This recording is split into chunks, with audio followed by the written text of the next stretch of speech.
Hi everyone, this is Lady T with Lady T Speaks, bringing you the latest in hip hop, R&B, and entertainment news. I talked about Cyntoia Brown months back about her being released from prison after being in there for 10 years, and Essence has done a story on her that just came out. So I wanted to share with you who she is and what happened to her when she was 16 years old, what caused her to be incarcerated.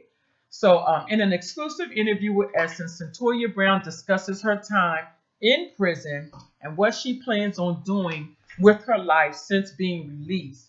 The average American 16-year-old spends her days planning for junior prom, deciding what colleges she will apply to, and obsessing over issues like dating, pimples, and grades.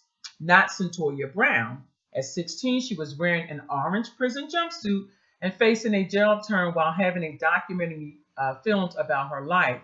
That was Cyntoia Brown's existence in 2006. Instead of sitting through high school chemistry, she sat in a Tennessee courtroom waiting for a judge to pass down her sentence.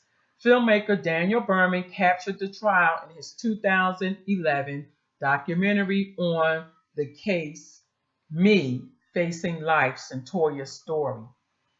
Brown was a teenager when this began. We started the conversation, Berman said in the documentary.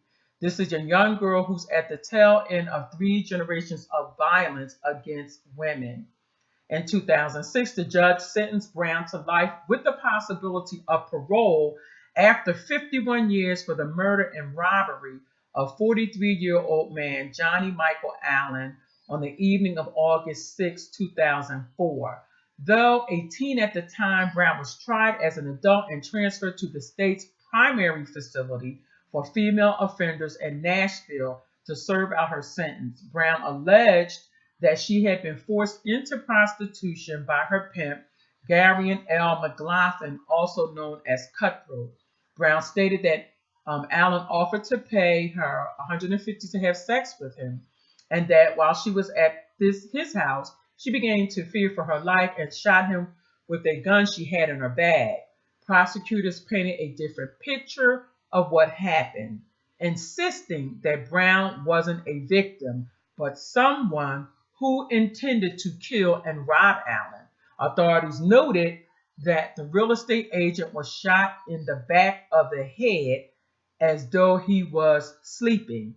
Prosecutors also said that several of his firearms, as well as the pants with his wallet in them, were stolen. We sat down with Brown in Nashville a little over a month after her release from prison to talk about the events of that night and her life since. The now 31-year-old doesn't deny shooting Allen, but in one of the few interviews she has given since becoming a free woman, she maintains that it was in self defense. She says that while she was with Allen, she felt intimidated and trapped, and she believed in that moment that she saw him reaching for something she assumed it was a gun. The whole time I'm lying on this pillow, trying to pretend like I'm asleep, but really I'm looking at him and I'm like, I gotta get out of here. Crap, what is he going to do? Brown remembers, I'm thinking back to everything with Cut, always on edge, always waiting. Her association with Cutthroat had taught Brown to be prepared for the worst.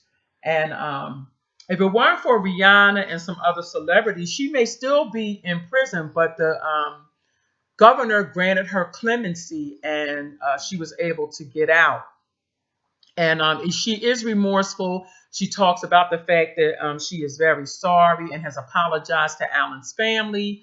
And she's made a new life for herself. She's married while she was in prison. She got her bachelor's degree. And now she hopes to open up a nonprofit agency, even though she hasn't really gone into details about what it would entail. But I think that her story is a story that happens over and over again. A juvenile being incarcerated as an adult does not help to rehabilitate them. And this story, fortunately, has a better ending than most. And I hope that, after reading this story, if you find yourself in some sort of trouble, that you would seek out some sort of counseling or seek out some type of assistance. But check out the story on Essence. It's a really good story. And again, I just wanted to shed the light some more on her story. All right, everyone. This is Lady T with Lady T Speaks, bringing you the latest in hip hop, R&B, and entertainment news. Take care, and I'll talk to you all soon.